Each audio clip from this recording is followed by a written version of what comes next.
chocolatey. Isa pa.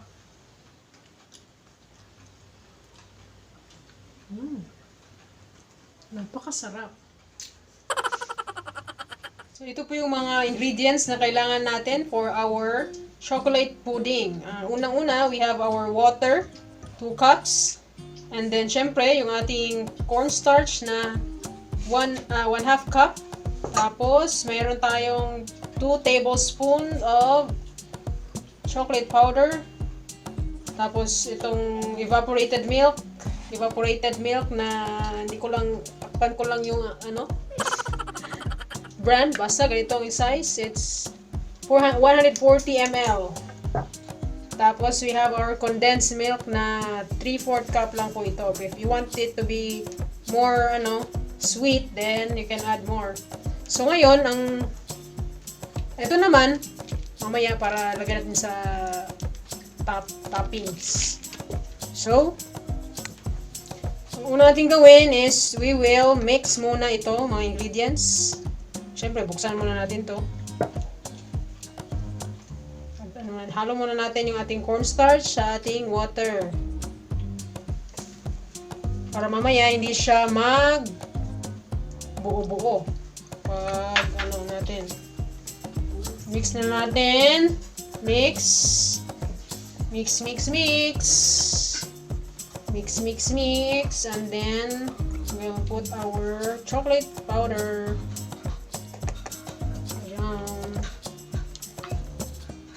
Ayan na. Para mamaya pag natin sa fire, na siya, tunaw na sa ating liquid mixture. Tapos dagdag natin yung ating evaporated milk.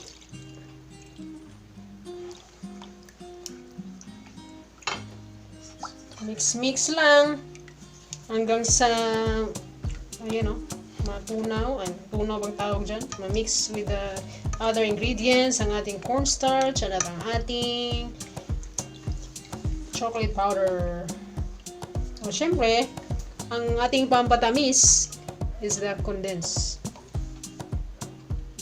milk. Okay.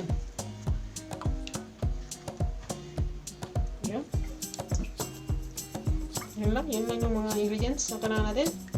So ngayon, natin isalang na sa apoy doon sa stove. So ngayon, nandito na tayo sa ating kalan at nakasindi na yung apoy. So mix lang, nasa low fire lang tayo para hindi buo.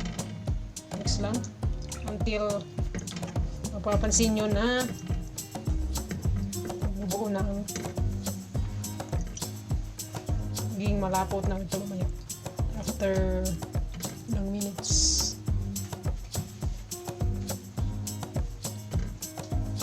Ito na po siya after 7 minutes of stirring. Ayan na, it's forming.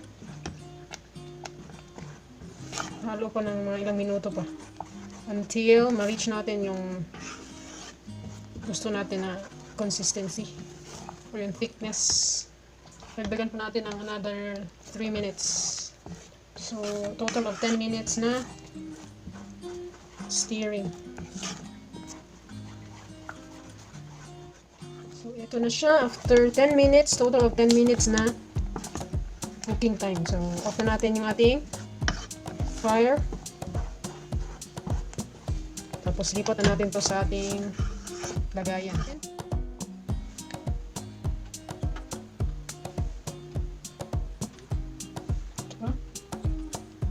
Mas.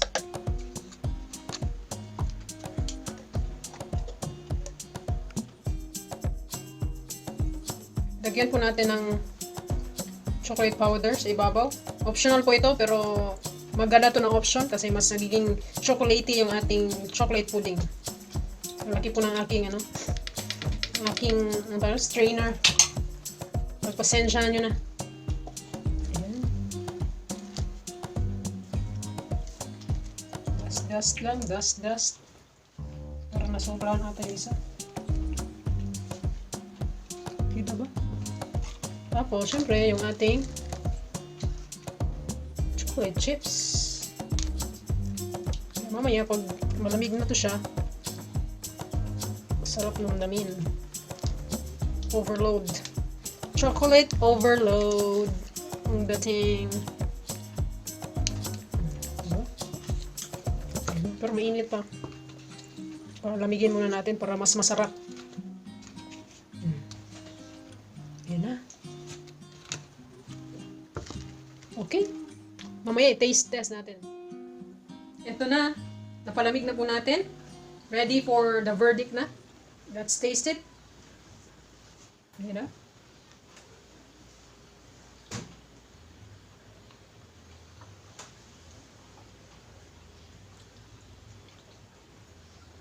Chocolatey. Isa pa.